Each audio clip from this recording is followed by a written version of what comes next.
पानीपत दिल्ली के पास स्थित था, जो भारत के कई ऐतिहासिक साम्राज्यों की राजधानी थी। इसलिए पानीपत को जीतना दिल्ली पर रणनीतिक नियंत्रण प्राप्त करने का एक महत्वपूर्ण केंद्र माना जाता था। वैसे तो पानीपत में छोट मोटे 7 युद्ध हुए हैं, लेकिन महाभारत के युद्ध के बाद पानीपत में 3 बहुत बड़ी लड़ाइयाँ हुईं। पानीपत दिल्ली के पास स्थित था, जो भारत के कई ऐतिहासिक साम्राज्यों की राजधानी थी। इसलिए पानीपत को जीतना दिल्ली पर रणनीतिक नियंत्रण प्राप्त करने का एक महत्वपूर्ण केंद्र माना जाता था। पानीपत की धरती ने इतिहास के कई महत्वपूर्ण युद्ध देखे हैं। इन युद्धों के परिणाम ने ही कई साम्राज्यों को खत्म तो कई साम्राज्यों की स्थापना की है। पौराणिक कथा के अनुसार ये पांडव बंधुओं द्वारा स्थापित 5 शहरों में से एक था। इसका ऐतिहासिक नाम पांडुप्रस्थ है। पानीपत की पहली लड़ाई 21 अप्रैल 1526 को हुई थी। इसी लड़ाई में बाबर ने दिल्ली के सुल्तान इब्राहिम लोदी को हराकर लोदी वंश को समाप्त कर दिया था। इसी के साथ मुगल साम्राज्य की भी शुरुआत हुई थी, मगर कुछ कारकों की वजह से पूरे उत्तर भारत में इसी क्षेत्र को मुख्य रूप से लड़ाई करने के लिए चुना जाता था। इतिहास के पन्नों में देश में कई युद्धों का जिक्र जरूर है, लेकिन जब भी पानीपत का नाम आता है तो पानीपत की 3 युद्धों का स्मरण होता है। आज भी काला आम इस नाम से देश दुनिया में प्रसिद्ध है, क्योंकि उस आम के पेड़ में उन शहीद सैनिकों का रक्त मिला हुआ है। इतिहासकार बताते हैं, दिल्ली के नज़दीक होने की वजह से हर बड़ा युद्ध इसी जमीन पर लड़ा गया। पानीपत की लड़ाई ऐसी थी जिसने भारत के इतिहास को बदल कर रख दिया था। पानीपत की पहली लड़ाई साल 1526 में दिल्ली के सुल्तान इब्राहिम लोदी और बाबर के बीच में हुई, जिसमें बाबर की सेना ने इब्राहिम लोदी के 1 लाख से सैनिकों को हराकर जीत दर्ज की थी।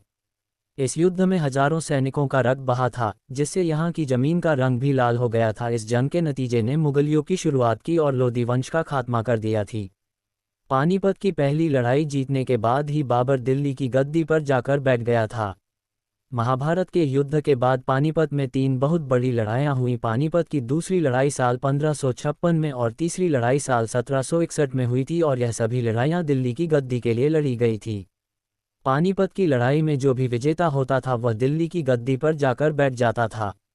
दिल्ली को तबाही से बचाने और उसे सुरक्षित रखने के लिए ही दिल्ली के राजाओं द्वारा दिल्ली से पानीपत युद्ध किया जाता था, क्योंकि उस समय दिल्ली पर हमला कर उसकी गद्दी पर राज करने के लिए हमलावर पंजाब की तरफ से आते थे, जिन्हें दिल्ली जाने के लिए पानीपत से गुजरना पड़ता था। जैसे ही दिल्ली के राजा को पता चलता था कि हमलावर दिल्ली पर हमला करने के लिए आ रहे हैं, दिल्ली के राजा द्वारा पहले ही पानीपत में अपना डेरा जमा लिया जाता था। हमलावरों को पानीपत में ही रोक लिया जाता था, जिसकी वजह से दिल्ली सुरक्षित रहती और जो भी राजा इस लड़ाई को जीत जाता था वह दिल्ली की गद्दी पर जाकर काबिज हो जाता।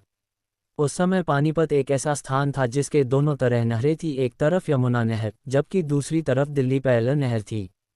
दोनों तरफ नहर नज़दीक होने की वजह से दोनों सेनाओं को पानी आराम से मिल जाता था। पानीपत की धरती ने इतिहास के कई महत्वपूर्ण युद्ध देखे हैं। इन युद्धों के परिणाम ने ही कई साम्राज्यों को खत्म तो कई साम्राज्यों की स्थापना की है। इसके अलावा भी पानीपत भारतीय इतिहास में प्रमुख लड़ाइयों का गवाह है। पानीपत की दूसरी लड़ाई अकबर और सम्राट हेमचंद्र विक्रमादित्य के बीच लड़ी गई। हेमचंद्र ने अकबर की सेना को हराकर आगरा और दिल्ली के बड़े राज्यों पर कब्जा कर लिया था। पानीपत की तीसरी लड़ाई में अफगान आक्रमणकारी अहमद शाह अब्दाली और पुणे के सदाशिवराव भाव पेशवा के तहत मराठों के बीच लड़ा गया था। इस युद्ध में अहमद शाह अब्दाली ने मराठों को उनके इतिहास की सबसे बुरी हार दी थी। इस युद्ध ने ही भारत का आधुनिक इतिहास लिखा है। दरअसल इस लड़ाई ने एक नई शक्ति को जन्म दिया, जिसके बाद से भारत में अंग्रेजों की विजय के रास्ते खुल गए थे। दिल्ली के अलावा इससे कई और महत्वपूर्ण व्यापार मार्ग जुड़े हुए थे। पानीपत व्यापार मार्गों का महत्वपूर्ण चौराहा बिंदु था। इस पर नियंत्रण करने से शासकों को वाणिज्य, राजनीतिक और आर्थिक लाभ प्राप्त करने की अनुमति मिलती थी। पानीपत से बहने वाली यमुना नदी एक महत्वपूर्ण जल स्रोत है। इस नदी से प्राप्त किया जाने वाला पानी क्षेत्रीय आवश्यकताओं को पूरा करने के लिए इस्तेमाल किया जाता था।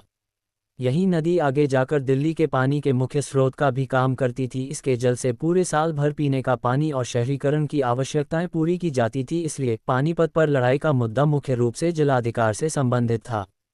पानीपत की प्रतीकात्मक और ऐतिहासिक विरासत के पीछे उसका अनुकूल युद्ध क्षेत्र भी है। प्राचीन युद्ध कला में हजारों लाखों सैनिक आमने सामने हुआ करते थे। हाथी, घोड़े, तोपें आदि काफ़ी जगह घेरा करते थे। पानीपत के समतल और खुले इलाके बड़े पैमाने पर युद्ध के लिए उपयुक्त स्थिति प्रदान करते थे। ये स्थान शासकों को अपनी अपनी बड़ी सेनाओं को तैनात करने और पारंपरिक युद्ध रणनीति से युद्ध लड़ने की जगह मुहैया कराता था। इन कारकों ने सामूहिक रूप से पानीपत को युद्ध के मैदान के रूप में ऐतिहासिक महत्व दिलाया है। ऐसी ही और जानकारी के लिए हमारे चैनल को सब्सक्राइब करें।